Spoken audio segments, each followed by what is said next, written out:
مشہور نبی ہیں حضرت یعقوب علیہ السلام، اور بہت جلیل القدر نبی ہیں۔ کتنے جلیل القدر؟ خود بھی نبی ہیں، والد اسحاق بھی نبی ہیں، اور چچا اسماعیل بھی نبی ہیں، اور اسی طریقے سے دادا ابراہیم بھی نبی ہیں، اور بیٹا یوسف وہ بھی نبی ہیں۔ اتنے جلیل القدر نبی حضرت یعقوب علیہ السلام، قرآن کریم نے بیان فرمایا ام کنتم شہداء اذ حضر یعقوب الموت اذ قال لبنیہ ما تعبدون من بعدی۔ موت کا وقت ہے، اپنے بیٹوں کو بلایا، اپنی اولاد کو بلایا، اور بلانے کے بعد اپنے بیٹوں کو سمجھانے لگے، اپنے بیٹوں سے کہنے لگے اذ قال لبنیہ ما تعبدون من بعدی۔ او میرے بھائیو کیا فرما رہے ہیں؟ کہہ رہے ہیں اذ قال لبنیہ ما تعبدون من بعدی۔ او میرے بچوں بتاؤ، جب تک میں تمہارے درمیان میں رہا، میں نے تمہاری تربیت کی ہے، میں نے تمہیں دین سکھایا ہے، میں نے تمہیں عقیدہ سکھایا ہے، میں نے تمہیں اسلام سکھایا ہے، تم نے ایک اللہ کی عبادت کی ہے۔ آج میں دنیا کو چھوڑ رہا ہوں، دنیا سے جا رہا ہوں، او میرے بچوں بتاؤ جب میں دنیا سے چلا جاؤں گا، ما تعبدون من بعدی، میرے بعد تم کس کی عبادت کرو گے، کس کو پوجا کرو گے، کس کی پرستش کرو گے؟ کون پوچھ رہا ہے؟ حضرت یعقوب علیہ السلام پوچھ رہے ہیں۔ آج ہمارے گھروں کے اندر بھی موتیں ہوتی ہیں، بوڑھے بھی جاتے ہیں، جوان بھی جاتے ہیں، مرد بھی جاتے ہیں، عورتیں بھی جاتی ہیں، لیکن کس کو اپنے اولاد کے عقیدے کی فکر ہے، کس کو اپنے اولاد کے ایمان کی فکر ہے؟ کس نے سمجھایا؟ کوئی ہو تو ذرا مجھے بتائے کہ میں نے موت کے وقت میں فلاں کو دیکھا تھا، وہ اپنے بچوں کو دین کے بارے میں سمجھا رہا تھا، وہ اپنے بچوں کو توحید کے بارے میں سمجھا رہا تھا، وہ اپنے بچوں کو عقیدے کے بارے میں سمجھا رہا تھا، میں نے فلاں کو دیکھا تھا۔ میرے بھائیوں میں نے تو آج تک کسی کے بارے میں نہ سنا ہے، نہ میں نے کسی کے بارے میں دیکھا، نہ کسی نے مجھے بتایا۔ یہ تو صحابہ کرام تھے، یہ تو انبیاء کی جماعت تھی جن کو اللہ تعالیٰ نے قرآن کریم کے اندر بیان فرمایا، اپنے بچوں سے کہہ رہے ہیں اذ قال لبنیہ ما تعبدون من بعدی۔ او میرے بچوں بتاؤ میرے جانے کے بعد دنیا کے اندر تم کس کی عبادت کرو گے، کس کو پوجا کرو گے، کس کی پرستش کیا کرو گے؟ ہمارے یہاں بھی موتیں ہوتی ہیں، لوگ مرتے ہیں، لیکن ہم کیا کرتے ہیں؟ بچے بیٹھے ہوئے ہیں، موت کا وقت ہے، دنیا سے جانے والا ہے، دنیا چھوڑنے والا ہے، لیکن باتیں دیکھیں، اس کے اوپر اتنا قرضہ ہے، اس سے اتنا روپیہ لینا ہے، اس زمین کے پراپرٹی کے کاغذ اس کے پاس رکھے ہیں، ساری چیزیں بتا کے جائے گا بچوں کو، لیکن ان کے ایمان اور عقیدے کے بارے میں ایک لفظ بھی نہیں کہتا۔ کس سے لڑائی ہے، کس سے جھگڑا ہے، کس سے زندگی میں نہیں بولا ہے؟ پھپھی سے لڑائی ہے۔ کیوں لڑائی ہے؟ کیونکہ پھپھی نے ایک مرتبہ اپنا حصہ مانگ لیا تھا، اسی دن سے میں نے بولنا بند کر دیا۔ چچا سے لڑائی ہے۔ کیوں لڑائی ہے؟ کیونکہ اس کا مار کے بیٹھا ہے، سب بتائے گا بچوں کو، لیکن دین کے بارے میں، ایمان کے بارے میں بتائیے ہماری حالت۔ موت سے پہلے، مرنے سے پہلے ہم یہ باتیں بتاتے ہیں اپنے بچوں کو۔ یعقوب علیہ السلام کو دیکھیں کس چیز کے بارے میں بتا رہے ہیں؟ جو سب سے اہم چیز ہے عقیدہ، جو سب سے اہم چیز ہے ایمان، اس چیز کے بارے میں حضرت یعقوب علیہ السلام بتا رہے ہیں۔ کسی اور چیز کی فکر نہ کی، بلکہ جو سب سے قیمتی چیز تھی اس کے بارے میں فکر کی۔ فرمایا اذ قال لبنیہ ما تعبدون من بعدی، او میرے بچوں بتاؤ کس کی عبادت کرو گے؟ بچے جواب دیتے ہیں قالوا نعبد الہک و الہ آبائک، ہم اس کی عبادت کریں گے جو تمہارا معبود ہے اور تمہارے والد کا بھی معبود ہے۔ اے و الہ آبائک ابراہیم و اسماعیل و اسحاق، جو ابراہیم کا بھی رب ہے، اسماعیل کا بھی رب ہے، اسحاق کا بھی رب ہے، الہ واحدہ، ایک ہی رب ہے، ایک ہی اللہ ہے، ہم اس کی عبادت کریں گے۔ ذرا اندازہ تو کرو، جب بچوں سے باپ نے پوچھا کس کی عبادت کرو گے؟ ساری زندگی تو میں نے تمہاری تربیت کی ہے، تمہارے دین و ایمان کی فکر کی ہے، تمہارے عقیدے کی فکر کی ہے۔ بچے جواب دے رہے ہیں کہ ہم ایک اللہ کی عبادت کریں گے جو تمہارا بھی رب ہے، ابراہیم کا بھی رب ہے، اسماعیل کا بھی رب ہے، اسحاق کا بھی رب ہے۔ کتنا اچھا لگا ہوگا، کتنی تسلی ملی ہوگی، کتنا سکون ملا ہوگا باپ کو کہ ساری زندگی جو چیز میں نے سمجھائی ہے، بچے میری موت تک اسی کے اوپر لگے ہوئے ہیں اور میرے جانے کے بعد بھی اس بات کی گارنٹی دے رہے ہیں کہ ہم اسی کے اوپر جمے رہیں گے۔ یہ تو وہی باپ محسوس کر سکتا ہے جس کے دل کے اندر تڑپ ہو، وہی محسوس کر سکتا ہے کہ ساری زندگی میں نے تمہاری تربیت کی ہے، اب میرے جانے کا وقت ہے، بتاؤ کیا کرو گے؟ تو وہی جواب دیا جو باپ سننا چاہتا تھا۔ اس طریقے سے بچوں کی تربیت، سب سے پہلے ان کو عقیدہ سمجھاؤ، سب سے پہلے ان کو ایمان بتاؤ۔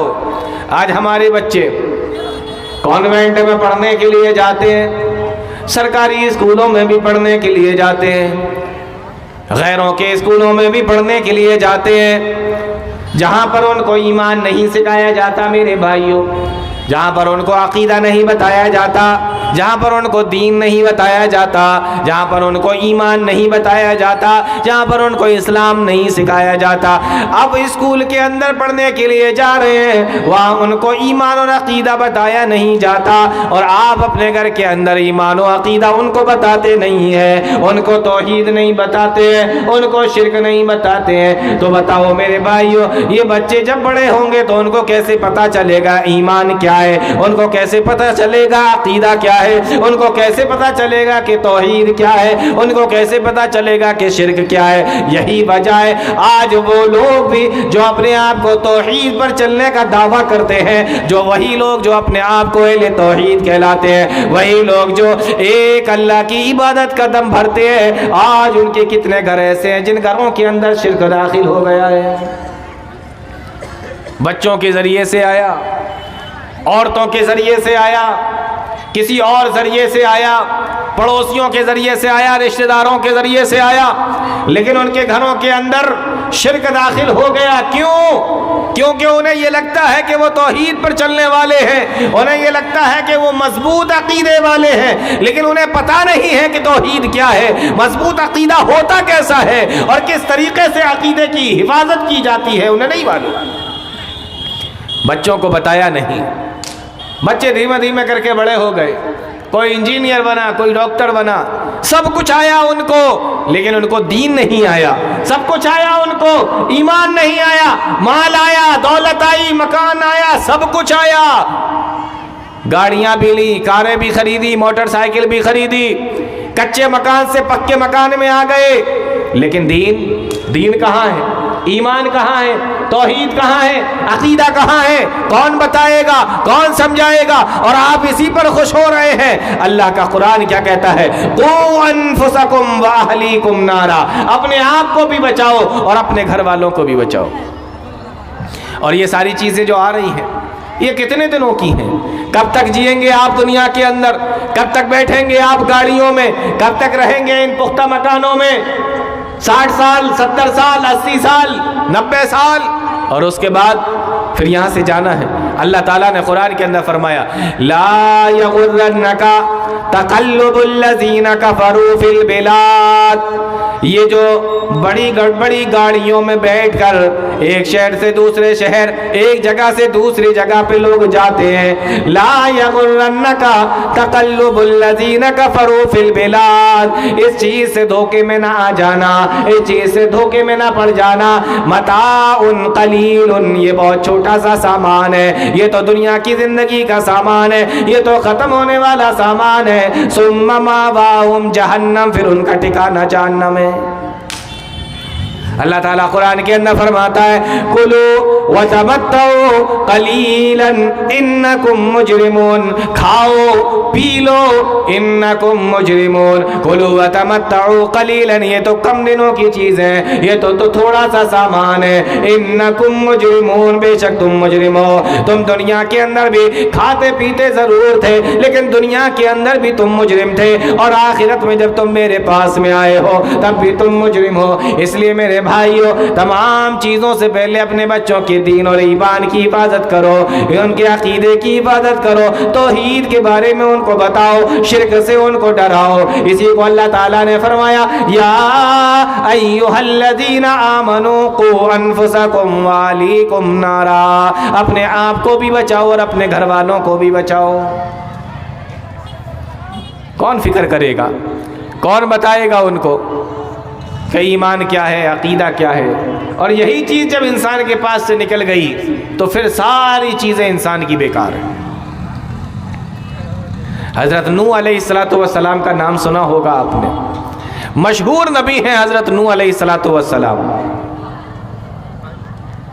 قرآن کریم بیان کرتا ہے وَلَقَدْ أَرْسَلْنَا نُوحًا إِلَىٰ قَوْمِهِ فَلَبِثَ فِيهِمْ أَلْفَ سَنَةٍ إِلَّا 50 عَامًا۔ حضرت نوح علیہ السلام نے 950 سال تک اپنی قوم کو سمجھایا، اپنی قوم کو بتایا، تبلیغ کی 950 سال تک۔ اور مفسرین نے لکھا ہے کہ صرف اتنے لوگ ایمان لائے کہ جب نوح علیہ السلام نے کشتی بنائی تو اس کشتی کے اوپر سارے کے سارے ایمان والے سوار ہو گئے۔ بعض مفسرین نے لکھا ہے کہ ان کی تعداد 80 تھی، 80۔ آپ اندازہ کریں 950 سال تک سمجھانے کے بعد اتنا جلیل القدر نبی حضرت نوح علیہ السلام، جن کو آدم ثانی کہا جاتا ہے، اور ایمان لانے والے کتنے ہیں؟ صرف 80 لوگ ہیں۔ 950 سال کی محنت ہے یہ ان کی۔ کوئی ضروری نہیں ہے کہ آپ ٹینٹ بہت بڑا لگوائیں، کوئی ضروری نہیں ہے کہ آپ ٹینٹ بہت خوبصورت لگوائیں، اسپیکر اور مائک بھی خوب لگوائیں، لائٹنگ بھی خوب کروائیں تو دنیا کے لوگ سننے کے لیے بھی آئیں، یہ کوئی ضروری نہیں ہے، اور سننے کے بعد اس کو مان بھی لیں، یہ بھی کوئی ضروری نہیں۔ اس لیے میرے بھائیو، جنہوں نے بھی یہ پروگرام کروایا، دل چھوٹا کرنے کی ضرورت نہیں ہے۔ ہمارے سامنے قرآن کریم ہے، ہمارے سامنے حدیث ہے، ہمارے سامنے انبیاء کا معاملہ ہے کہ ان کے ساتھ میں کس طریقے کا معاملہ کیا گیا، ہمارے سامنے ان کا اسوہ ہے، ان کی زندگی ہے۔ حضرت نوح علیہ السلام، ہم کیا بتائیں گے، ہم کیا سمجھائیں گے؟ یہ جلسے والے آپ کو کیا سمجھائیں گے؟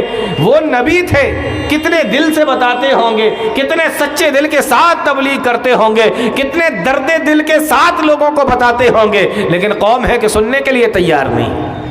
اس لیے میرے بھائیوں، لوگ سنتے ہیں تو سنیں، جاتے ہیں تو جائیں، کماتے ہیں تو کمائیں، آپ کا کام ہے بتانا، آپ کا کام ہے سمجھانا، باقی سننا نہ سننا یہ ان کا کام ہے۔ قرآن کہتا ہے تکاد تمیز من الغیظ کلما القی فیہا فوج، جب جب کوئی گروہ جہنم کے اندر ڈالا جائے گا، الم یاتکم نذیر، جہنم کے فرشتے پوچھیں گے تمہیں کوئی ڈرانے والا نہیں آیا تھا، کوئی بتانے والا نہیں آیا تھا، کوئی سمجھانے والا نہیں آیا تھا؟ سب سے پہلا ان کا جواب یہ ہوگا لو کننا نسمع، آئے تو تھے لیکن کاش ہم نے سنا ہوتا، لو کننا نسمع، کاش ہم نے سنا، ہم نے سنا ہی نہیں۔ تو پہلا جواب یہی ہے کہ سنا ہی نہیں۔ تو اگر کوئی آتا ہے سننے کے لیے تو اچھی بات ہے، نہیں آتا ہے تو آپ کو بہت زیادہ پریشان ہونے کی ضرورت نہیں۔ انبیاء کا اسوہ، انبیاء کی زندگی ہمارے سامنے موجود ہے، اور سننے کے بعد سب مان بھی لیں یہ بھی کوئی ضروری نہیں ہے۔ تو حضرت نوح علیہ السلام کے تعلق سے میں آپ کو بتا رہا تھا، حضرت نوح علیہ السلام اپنی قوم کو سمجھا رہے ہیں۔ قرآن کہتا ہے وَلَقَدْ أَرْسَلْنَا نُوحًا إِلَىٰ قَوْمِهِ فَلَبِثَ فِيهِمْ أَلْفَ سَنَةٍ إِلَّا 50 عَامًا، 950 سال تک سمجھاتے رہے۔ جب دیکھ لیا کہ قوم نہیں مانے گی اور جتنے لوگوں کو ایمان لانا تھا وہ سارے کے سارے لوگ ایمان لے آئے، اللہ کا قرآن کہتا ہے کہ قرآن کریم کے اندر اللہ بیان فرماتا ہے اے نوح، اللہ تعالیٰ نے نوح علیہ السلام سے کہا کہ اے نوح تم ایک کشتی بناؤ۔ کشتی بنائی جانے لگی، نوح علیہ السلام نے کشتی بنائی۔ جب کشتی بن کے تیار ہو گئی، واقعہ بڑا لمبا ہے اور آپ لوگوں نے سن بھی رکھا ہے کہ قوم کے لوگوں نے کس طریقے سے آ کے مذاق بنایا۔ جب کشتی تیار ہو گئی اللہ تعالیٰ نے کہا جو ایمان لانے والے بندے میرے بھائیو بڑے غور سے سن لینا، یہ ایمان کتنی زبردست چیز ہے، کتنی بہترین چیز ہے، یہ عقیدہ کتنا زبردست ہونا چاہیے۔ اللہ تعالیٰ نے فرمایا کہ جتنے ایمان والے بندے ہیں، جتنے توحید، جو اللہ کی توحید کو ماننے والے بندے ہیں، جو شرک سے بچنے والے بندے ہیں، ان سارے کے سارے لوگوں کو اس کشتی کے اوپر سوار کر لو۔ سارے کے سارے لوگوں کو کشتی پہ سوار کر لیا گیا۔ اللہ تعالیٰ کا حکم آیا، زمین سے بھی پانی نکلنا شروع ہوا اور آسمان سے بھی پانی گرنا شروع ہوا۔ قرآن کہتا ہے اتنا پانی گرا، اتنا پانی گرا، اتنا پانی نکلا، اتنا پانی آیا کہ اس وقت کے جو بڑے بڑے پہاڑ تھے ان پہاڑوں کی چوٹیاں بھی اس پانی سے ڈوب گئیں، چوٹیاں ڈوب گئیں، اتنا پانی برسا۔ اب اللہ تعالیٰ کا حکم تھا، وہ کشتی اس پانی کے اندر چلتی رہی اور جب تک اللہ تعالیٰ نے چاہا وہ کشتی اس میں چلتی رہی۔ اللہ تعالیٰ نے بچا لیا، کس کو بچایا؟ ایمان والوں کو بچایا۔ کس کو بچایا؟ عقیدہ جن کا مضبوط تھا ان کو بچایا۔ کس کو بچایا؟ جو شرک سے بچنے والے تھے اللہ تعالیٰ نے ان کو بچایا۔ پھر پانی کم ہونا شروع ہوا، جب پانی بالکل ختم ہو گیا اور زمین سوکھ گئی اور وہ کشتیاں کے پانی، وہ کشتی سے جب یہ حضرت نوح علیہ السلام اور ان کے ماننے والے اترے، اللہ تعالیٰ نے دوبارہ سے دنیا کو بسایا۔ ان کی اولادیں پھیلی اور خوب پھیلی، اتنی زیادہ اولادیں پھیلی کہ دوسرے شہروں میں جا کے رہنے لگے، بڑے بڑے قبیلے بن گئے۔ میرے بھائیوں جو میں آپ کو بتانا چاہ رہا ہوں وہ غور سے سن لینا، اللہ تعالیٰ نے ان کی اولاد کے ذریعے سے بڑے بڑے قبیلے آباد کر دیے، بڑی بڑی قومیں آباد کر دی، بڑے بڑے شہر آباد کر دیے۔ پھر اللہ تعالیٰ نے ان لوگوں کو جو حضرت نوح علیہ السلام اور ان کی قوم کے جو لوگ دنیا کے اندر دھیرے دھیرے کر کے آباد ہوئے تھے، ان کی اولادوں کے اندر جب شرک آنا شروع ہوا تو جن کے باپ دادا کو اللہ تعالیٰ نے توحید کی وجہ سے بچا لیا تھا، ایمان کی وجہ سے بچا لیا تھا، جب انہی کی اولاد کے اندر پھر سے شرک آ گیا تو اللہ تعالیٰ نے ان تمام لوگوں کو ہلاک و برباد کر دیا۔ قرآن کہتا ہے کہ آپ کو معلوم نہیں ہے قوم عاد کے ساتھ میں کیا ہوا، قوم سمود کے ساتھ میں کیا ہوا، قوم شعیب کے ساتھ میں کیا ہوا، قوم لوط کے ساتھ میں کیا ہوا۔ یہ کون تھے؟ یہ انہی کشتی والوں کی اولادیں تھیں جن کشتی والوں کو اللہ نے توحید کی وجہ سے بچایا تھا، ان کی اولاد کو شرک کی وجہ سے پھر سے اللہ نے غارت کر دیا، ہلاک و برباد کر دیا۔ بات کو سمجھ میں آ رہی ہے کہ یہ توحید کتنی زبردست چیز ہے؟ اور قرآن کہتا ہے وَهِيَ تَجْرِي بِهِمْ فِي مَوْجٍ كَالْجِبَالِ، وہ کشتی اس میں پہاڑوں کے برابر جو موجیں آ رہی تھی پانی کی، اس میں بھی وہ کشتی لگاتار چل رہی تھی۔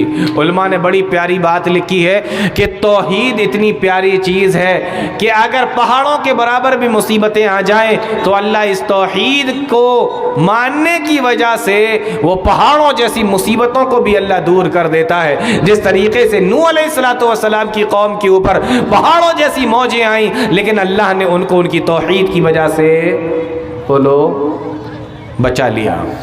تو یہ توحید کون سکھائے گا؟ کون بتائے گا اپنے بچوں کو؟ تو سب سے پہلی چیز ہی توحید ہے، سب سے پہلی چیز ہی عقیدہ ہے، سب سے پہلے ہمیں بتانا ہی یہی ہے، سب سے پہلے ہمیں گھر والوں کو سمجھانا ہی یہی ہے کہ دیکھو اس چیز کے اندر اللہ نے کوئی کمپرومائز نہیں کیا ہے، اس معاملے میں اللہ تعالیٰ کبھی کسی طریقے کا کوئی کمپرومائز نہیں کرتا۔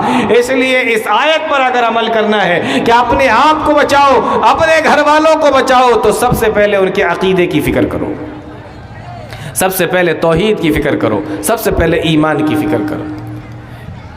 صہیب رومی رضی اللہ تعالیٰ عنہ کا نام آپ لوگوں نے سنا ہوگا، مشہور صحابی ہیں۔ کون؟ صہیب رومی رضی اللہ تعالیٰ، مکہ کے رہنے والے ہیں، ہجرت کر کے مکہ سے مدینہ کی طرف جا رہے ہیں۔ مورخین نے لکھا ہے مکہ والوں کو جب معلوم ہوا کہ صہیب رومی ہجرت کر کے جا رہے ہیں، ان کو گھیر لیا، کہنے لگے صہیب ہم تمہیں جانے نہیں دیں گے۔ کیوں نہیں جانے دیں گے؟ کہا اس لیے نہیں جانے دیں گے کہ جب تم مکہ کے اندر آئے تھے تو غریب تھے، مفلس تھے، قلاش تھے، اور یہ آج جو تم نے مال کمایا یہ مکہ میں رہ کے کمایا ہے، اور یہ سارا مال جو تم سمیٹ کر لے کے جا رہے ہو یہ مکہ میں کمایا، اس لیے یہ مال تمہیں لے جانے نہیں دیں گے۔ مورخین نے لکھا ہے کہ اس مال کے اندر سونا بھی تھا، چاندی بھی تھی، درہم و دینار تھے، بہت زیادہ مال و دولت تھا، وہیں پہ رہ کے کمایا تھا۔ نوجوان صحابی حضرت صہیب رومی رضی اللہ تعالیٰ عنہ، پاس میں سونا چاندی بھی ہے، مال و دولت بھی ہے، میرے بھائیوں کس چیز کی کمی ہے؟ ذرا اندازہ کرو، آج ہمارے نوجوانوں کو اگر جوانی بھی ہو، مال و دولت بھی ہو، سونا چاندی بھی ہو، تو سمجھو پھر ان کے پاس میں کس چیز کی کمی ہے، انہیں کس چیز کی فکر ہوگی، کیا ان کو اور ضرورت ہوگی؟ کھاؤ پیو آرام سے مزے میں رہو، سب کچھ تو ہمارے پاس میں، لیکن نہیں میرے بھائیوں، اپنے ایمان کی فکر ہے، اپنے عقیدے کی فکر ہے۔ ہجرت کر کے مکہ سے مدینہ کی طرف جا رہے ہیں، مکہ والوں نے روکا، اے صہیب اگر تمہیں جانا ہے تو جاؤ، لیکن یہ مال تمہیں لے جانے نہیں دیں گے۔ کہنے لگے کیوں نہیں لے جانے دو گے؟ کہا یہ مکہ کے اندر رہ کے تم نے کمایا ہے اس لیے نہیں لے جانے دیں گے۔ کہنے لگے اگر یہ مال میں تمہارے حوالے کر دوں تو کیا تم ہمیں جانے دو گے؟ کہا کہ ہاں پھر ہم اس کے بعد تمہیں جانے دیں گے۔ غور کریے میرے بھائیوں، آج نوجوانوں سے پوچھو کہ مال یا ایمان، مال یا اسلام، تو نوجوان کیا کہیں گے؟ مال کما لو اور اسلام تو آ ہی جائے گا، ورنہ بعد میں توبہ کر لیں گے۔ جیسا کہ یوسف علیہ السلام کے بھائیوں نے کہا تھا وَتَكُونُوا مِن بَعْدِهِ قَوْمًا صَالِحِينَ، ہم بعد میں نیک بن جائیں گے، مال ابھی کما لو۔ شیطان اسی طریقے سے بہکاتا ہے، شیطان اسی طریقے سے ورغلاتا ہے۔ کہنے لگے کیا چاہیے؟ یا تو مال لے لو یا ایمان، دونوں میں سے جس کی چاہو حفاظت کر لو۔ ایک منٹ کے لیے بھی نہ سوچا، ایک سیکنڈ کے لیے بھی نہ سوچا، فوراً کہنے لگے یہ مال اگر میں تمہارے حوالے کر دوں تو تم مجھے جانے دو گے؟ کہنے لگے کہ ہاں جانے دیں گے۔ فوراً یہ سارا مال مکہ والوں کے حوالے کر دیا، کہا یہ مال پکڑو اور مجھے مکہ سے جانے دو، میں ہجرت کرنا چاہتا ہوں۔ اب یہ چلنے لگے، مکہ والوں نے پھر سے روک لیا، کہنے لگے اے صہیب یہ جو گھوڑا جس کے اوپر تم بیٹھے ہوئے ہو، یہ گھوڑا بھی میرے حوالے کرو، یہ گھوڑا بھی تم نے اسی مال سے کمایا ہے، یہ گھوڑا بھی تم نے اسی دولت سے کمایا ہے، اس گھوڑے کو بھی ہم تمہیں لے جانے نہیں دیں گے۔ کہنے لگے وہ مکہ والوں، مکہ سے لے کے مدینے کا 450 کلومیٹر کا سفر ہے، میں کیسے کروں گا، کیسے جاؤں گا؟ کہا وہ مجھے نہیں پتا، تمہیں جیسے جانا ہے جاؤ، تم پیدل جانا چاہتے ہو پیدل چلے جاؤ، لیکن یہ گھوڑا تمہیں میرے حوالے کرنا پڑے گا۔ حضرت صہیب رومی نے گھوڑا بھی ان کے حوالے کر دیا، مال بھی چھوڑ دیا، اور 450 کلومیٹر کا سفر کیا، اور لگاتار سفر کیا، اور سفر کر کے مدینہ پہنچے، پیدل پہنچے۔ یہ قربانی دی حضرت صہیب رومی رضی اللہ تعالیٰ عنہ نے۔ مدینہ پہنچے، اللہ کے نبی صلی اللہ علیہ وسلم کے پاس میں پہنچتے ہیں، پیارے نبی صلی اللہ علیہ وسلم کو ساری بات بتاتے ہیں، سارا واقعہ بتاتے ہیں۔ اللہ کے نبی، مکہ والوں نے تو سبھی کچھ چھین لیا، ساری چیزیں مجھ سے لے لی ہیں، ساری مال و دولت لے لی، سارا سونا چاندی لے لیا، سواری بھی لے لی۔ اللہ کے نبی کچھ نہیں بچا، صرف ایمان بچا کے لایا ہو، صرف ایمان لے کر آیا ہو، صرف عقیدہ لے کر آیا ہو، صرف توحید لے کر آیا ہو، دین لے کر آیا ہو۔ اللہ کے نبی صلی اللہ علیہ وسلم نے جانتے ہو کیا فرمایا؟ اے میرے صحابی، اگر تو ایمان لے کر آیا ہے، اگر تو عقیدہ لے کر آیا ہے، اگر تو دین لے کر آیا ہے، تو تیری ساری چیزیں چھننے کے بعد بھی اے میرے صحابی تو نے سب کچھ بچا لیا ہے۔ اے میرے صحابی تو سب کچھ لے کر آیا ہے، تو سب کچھ لے کر آیا ہے، اگر تو نے دین اور ایمان اور عقیدہ بچا لیا ہے۔ اے میرے بھائیو، اللہ کے نبی صلی اللہ علیہ وسلم نے فرمایا کہ بڑے فائدے کا سودا کر کے آیا ہے، بڑے نفع کا سودا کر کے آیا ہے، بڑے فائدے کی تجارت کر کے آیا ہے۔ مال و دولت چلا جائے، ایمان نہیں جانا چاہیے، عقیدہ نہیں جانا چاہیے، توحید اللہ کی ہاتھ سے نہیں جانا چاہیے۔ تو یہ چیز جو ہے یہ ہمیں سب سے پہلے اپنے گھر والوں کو بتانا ہے، سب سے پہلے اپنے بچوں کو بتانا ہے۔ آج دیکھیں بچہ گھر کے اندر بیمار ہوتا ہے، 3 دن ہوئے 4 دن ہوئے، بیوی نے کہا بچہ مر جائے گا، دوا سے کوئی فائدہ نہیں ہو رہا ہے۔ میری سہیلی نے بتایا تھا کوئی بابا بھی ہیں، تعویذ لکھ کر دیتے ہیں، گلے میں باندھ لو بچے ٹھیک ہو جاتے ہیں۔ شوہر بھی دیکھو، یہ ایمان ہے، آپ کو لگتا ہوگا کہ ہم لوگ بڑے مضبوط ایمان والے ہیں، ہم لوگ بڑے مضبوط عقیدے والے ہیں. نہیں میرے بھائیوں، سہیلی نے بتایا تھا، ادھر بیوی نے 1 دن کہا، 2 دن کہا، 1 بار کہا، 2 بار کہا ٹھیک ہے میں تو نہیں جاؤں گا، محلے والوں کو اگر پتہ لگ گیا تو میں ان کو کیا منہ دکھاؤں گا، تو ایک کام کر تو اپنی اسی سہیلی کے ساتھ چلی جا. یہ ہوتا ہے کہ نہیں ہوتا؟ گھر کے اندر چوری ہو گئی، چلو فلاں صاحب بتاتے ہیں. اللہ اکبر، یہ ہمارا ایمان ہے. علم غیب کا ایک آدمی دعویٰ کر رہا ہے کہ تمہارے یہاں کیا ہوا کیا نہیں ہوا، چوری کس نے کی ہے کس نے نہیں کی ہے. وہ آدمی علم غیب کا دعویٰ کر رہا ہے، اور ہمارے مسلمان مرد اور عورتیں ان کے پاس میں جا کے پوچھ رہی ہیں کہ بتاؤ کہاں ہے، کس نے لی ہے، کس نے کی ہے چوری، کہاں ملے گا مال.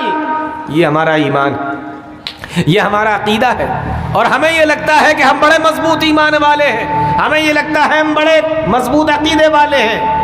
ڈاکٹر نے کہا کہ 3 دن یہ وائرل بخار ہے، 5 دن یا 1 ہفتہ دوا کھلانا پڑے گی بچے کو. اللہ کے بندو، تمہیں اللہ کی بات پر یقین نہیں تو ڈاکٹر کی بات پر بھی یقین کر لو. اس نے کہا 1 ہفتہ دوا کھلاؤ. ہمارے یہاں 1 ہفتہ تو بہت ہوتا ہے، 3 دن 4 دن کے بعد پھر اس کے ہاتھ میں بھی تعویذ ملے گا، گلے میں بھی تعویذ ملے گا. اور یہ کن کے گھروں میں؟ ان کے گھروں میں جن کو لگتا ہے کہ وہ سب سے زیادہ مضبوط عقیدے والے اور توحید پر چلنے والے ہیں، ان کے گھروں کا حال یہ ہے. ہم ایسے کتنے گھروں کو جانتے ہیں، کتنے لوگوں کو جانتے ہیں ہم. اس لیے میرے بھائیوں، اگر کسی کو یہ لگ رہا ہے یہاں پر بیٹھے ہوئے کہ ہم تو بڑے مضبوط ہیں، ہمارا عقیدہ بڑا مضبوط ہے، اللہ کرے کہ آپ کا ایمان مضبوط ہو، اللہ کرے کہ آپ کا عقیدہ مضبوط ہو، آپ توحید پر قائم رہیں. لیکن فکر کس کو کرنا ہے؟ یہ آپ کو کرنا ہے. تو سب سے پہلے ان کے ایمان کی اور ان کے عقیدے کی حفاظت کرنا ہے. کس کی؟ گھر والوں کی، اور اپنی بھی اور اپنے گھر والوں کی بھی. قوا انفسکم واہلیکم نارا، اپنے آپ کو بھی بچاؤ، اپنے گھر والوں کو بھی بچاؤ. اس میں سب سے پہلی چیز جو ہے وہ کیا ہے؟ وہ ایمان ہے، وہ عقیدہ ہے. شیخ کیا کیا جائے؟ ختم کیا جائے؟ تو یہ میں نے آپ کو چیز بتائی. اس کے علاوہ بھی اور بھی بہت ساری چیزیں ہیں. ایک اور چیز لے لیتے ہیں. آج دیکھیں دنیا مال کے پیچھے بھاگ رہی، مال کے پیچھے بھاگ رہی. ہمیں لگتا ہے کہ مال کی حفاظت کی جائے اور مال کو کمایا جائے، جیسے بھی آئے ویسے کماؤ. اور بچے یہی دیکھ دیکھ کر بڑے ہو رہے ہیں، بچے اسی چیز کو دیکھ دیکھ کر بڑے ہو رہے ہیں. انہوں نے دیکھا کہ ہمارا باپ ہے، ہمارا چچا ہے، ہمارا بھائی ہے، کسی چیز کے بارے میں اسے فرق نہیں پڑتا کہ مال کس طریقے سے آ رہا ہے. تو بچے کا بھی ایک مائنڈ سیٹ بن جاتا ہے، اس کا بھی ایک دماغ بن جاتا ہے کہ بڑا ہونا ہے اور مال کمانا ہے، بڑا ہونا ہے اور مال کمانا ہے. مال کیسے آئے، کہاں سے آئے، اس سے کوئی فرق نہیں پڑتا. آج ہمارے یہاں یہی حال ہے. یہی بچے دیکھ رہے ہیں اور یہی بچے بڑے ہو رہے ہیں اور یہی بچے سیکھ رہے ہیں. میرے بھائیوں، گھر کے اندر کمائی حلال آنا چاہیے، حرام نہیں آنا چاہیے. اپنے گھر والوں کی جو فکر کرنا ہے ہمیں، اس میں یہ چیز بھی شامل ہے کہ کمائی حلال کی ہو، حرام کی نہ ہو. نہ خود کھائیے حرام، نہ گھر والوں کو کھلائیے حرام، نہ بیوی بچوں کو کھلائیے حرام. اور ہمارے یہاں عورتوں کا حال دیکھیں کیا ہے. عورتیں کیا کرتی ہیں؟ پڑوسن کو دیکھا 5,000 روپے کا سوٹ پہنے ہوئے ہیں، گھر پہ آ کے شوہر سے مطالبہ کر لیا کہ تم تو ہمارے لیے کچھ لاتے ہی نہیں، تم تو ہمیں لا کے ہی نہیں دیتے. فلاں کو دیکھو کتنا بڑھیا کپڑا پہنے تھی، فلاں کو دیکھو کتنا اچھا سوٹ پہنے تھی، 5,000 روپے کا اس کا کپڑا تھا. یہ بیویاں مطالبہ کرتی ہیں اپنے شوہروں سے، اور شوہر بیچارہ اس کی کل کمائی 10-15 ہزار روپے مہینے کی ہے، وہ آپ کو 5,000 روپے کا کپڑا کہاں سے لا کر دے. آپ نے مجبور کیا، آپ نے بار بار ٹوکا، پھر وہ پتی وہ شوہر مجبور ہو گیا اس بات پر کہ کمائی ہونا چاہیے، اب مجھے مال کمانا ہے، مال چاہے حلال طریقے سے آئے چاہے حرام طریقے سے آئے۔ میرے بھائیوں، اس کو حلال سے نکال کر حرام کی بھٹی کی طرف اور حرام کمائی کی طرف کس نے دھکیلا؟ گھر کی عورتوں نے دھکیلا۔ اس لیے میرے بھائیوں، ہماری ماؤں بہنوں کو بھی اس بات کا خیال کرنا پڑے گا۔ گھر کے اندر ماؤں بہنوں کا حال تو یہ ہونا چاہیے کہ وہ اپنے شوہروں سے کہہ دیں وہ خواتین و عورتیں اپنے شوہروں سے کہ دیکھو ہم بھوک برداشت کر لیں گے لیکن حرام برداشت نہیں کریں گے، ہم بھوک پر صبر کر لیں گے لیکن حرام پر صبر نہیں کریں گے، حرام گھر کے اندر نہیں آنا چاہیے، ہم کم کھا لیں گے لیکن حرام کا نہیں کھائیں گے۔ خبردار، گھر کے اندر کمائی کم لے کر آؤ گے تو چلے گا لیکن حرام کی لے کر آؤ گے تو نہیں چلے گا۔ خبردار، ہمارے یا ہمارے بچوں کے حلق میں ایک لقمہ بھی حرام کا نہیں جانا چاہیے۔ یہ کردار ہونا چاہیے گھروں میں عورتوں کا، یہ کردار ہونا چاہیے گھروں میں عورتوں کا۔ اور یہ ذمہ داری بھی ہے عورتوں کی کہ وہ اپنے شوہروں سے پوچھیں کہ تمہاری کمائی تو 20,000 روپے مہینہ ہے، تمہاری کمائی تو 15,000 روپے مہینہ ہے، تو یہ 40,000 کہاں سے آئے، یہ 50,000 کہاں سے آئے، جو ایکسٹرا آیا یہ کہاں سے آیا؟ حرام کا لائے ہو یا حلال کا لائے ہو؟ یہ ذمہ داری بنتی ہے، آپ ان سے پوچھئے کہاں سے لا رہا ہے یہ شوہر؟ جوئے میں جیتا ہے، چوری کی ہے، رشوت لی ہے، کہاں سے لایا یہ؟ اگر اس نے دھیان نہیں رکھا تو گھر کی عورتوں کو دھیان رکھنا پڑے گا، گھر کے ذمہ داروں کو دھیان رکھنا پڑے گا کہ وہ پوچھیں یہ کہاں سے آیا۔ حرام کمائی میرے بھائیوں گھر میں نہیں آنا چاہیے۔ اللہ کے نبی صلی اللہ علیہ وسلم کے بارے میں آتا ہے، بس یہ ایک بات بتا کے بات ختم کر رہا ہوں۔ پیارے نبی صلی اللہ علیہ وسلم ایک مرتبہ مسجد کے اندر موجود ہے، مسجد نبی میں، اور پیارے نبی کے نواسے حضرت حسن رضی اللہ تعالیٰ پیارے سے نواسے ہیں، اللہ کے نبی بھی ان سے بڑی محبت کیا کرتے ہیں۔ آپ اپنے بچوں سے کیا محبت کرتے ہوں گے جو اللہ کے نبی ان سے محبت کیا کرتے تھے؟ آپ کر سکتے ہیں نبی سے زیادہ محبت؟ آپ اپنے بچوں سے کیا محبت کرتے ہوں گے جو نبی ان سے محبت کیا کرتے تھے؟ حدیثوں کے اندر آتا ہے، مورخین نے لکھا ہے، اللہ کے نبی صلی اللہ علیہ وسلم ان سے اتنی محبت کیا کرتے تھے، اتنا پیار کیا کرتے تھے کہ جب مسجد نبی کے اندر آتے، کبھی اللہ کے نبی کی انگلی پکڑ کے آتے، کبھی اللہ کے نبی کے کندھے پر بیٹھ کر آتے، کبھی نبی کی گود میں بیٹھ کر آتے، کبھی نبی کے پیروں کو پکڑ کر آتے، کبھی نبی کے کرتے کو پکڑ کر آتے، اتنا پیار کیا کرتے تھے اللہ کے نبی صلی اللہ علیہ وسلم نماز پڑھاتے تو کبھی یہ نبی کے کندھے پہ چڑھ جاتے، کبھی نبی کی پیٹھ پر بیٹھ جاتے، اللہ کے نبی صلی اللہ علیہ وسلم خطبہ دیتے، کبھی ان کو گود میں لے لیتے اور خطبہ دیا کرتے تھے۔ اللہ کے نبی صحابہ کے درمیان میں مسجد نبی کے اندر بیٹھے ہوتے، یہ آ جاتے، اللہ کے نبی صلی اللہ علیہ وسلم ان کو اپنے پیر پہ بٹھا لیتے، اپنی ران پہ بٹھا لیتے، آپ ان کو کھلاتے، آپ ان کو گدگداتے، آپ ان کا خیال رکھتے، آپ ان سے اتنی محبت کیا کرتے تھے۔ حضرت حسن رضی اللہ تعالیٰ ایک مرتبہ کی بات ہے، حدیث کے اندر موجود ہے، یہی حسن رضی اللہ تعالیٰ مسجد نبی کے اندر آئے، مسجد نبی کے اندر ڈھیر لگا ہوا ہے، کھجوریں رکھی ہوئی ہیں، ڈھیر لگا ہوا ہے، مال لیکن صدقے کا ہے۔ مال کس چیز کا ہے؟ صدقے کا مال ہے۔ اور آپ لوگوں کو یہ بات معلوم ہوگی کہ نبی کے لیے اور نبی کے گھر والوں کے لیے اللہ تعالیٰ نے صدقے کو کھانا اور زکوٰۃ کے مال کو کھانا حرام قرار دے دیا ہے۔ حرام ہے، معلوم ہے نا آپ لوگوں کو؟ نبی نہیں کھا سکتے صدقے کا مال، نبی نہیں کھا سکتے زکوٰۃ کا مال، نبی کے گھر والے بھی نہیں کھا سکتے، نبی بھی نہیں کھا سکتے۔ کیوں نہیں کھا سکتے؟ کیونکہ حدیث کے اندر آتا ہے کہ صدقہ اور زکوٰۃ یہ لوگوں کا میل کچیل ہے۔ کیا ہے یہ؟ میل کچیل ہے۔ حدیث کے اندر آتا ہے کہ جب انسان زکوٰۃ نکال دیتا ہے تو باقی کا مال اس کا پاک ہو جاتا ہے، یعنی اس نے اپنی گندگی دور کر دی، مال کو پاک کر لیا، مال کو صاف کر لیا۔ اب بتائیے کائنات کا سب سے حسین انسان، کائنات کا سب سے پیارا انسان، سب سے بزرگ انسان، سب سے نیک انسان، سب سے پاکیزہ انسان لوگوں کی میل کچیل کو کیسے کھا سکتا ہے؟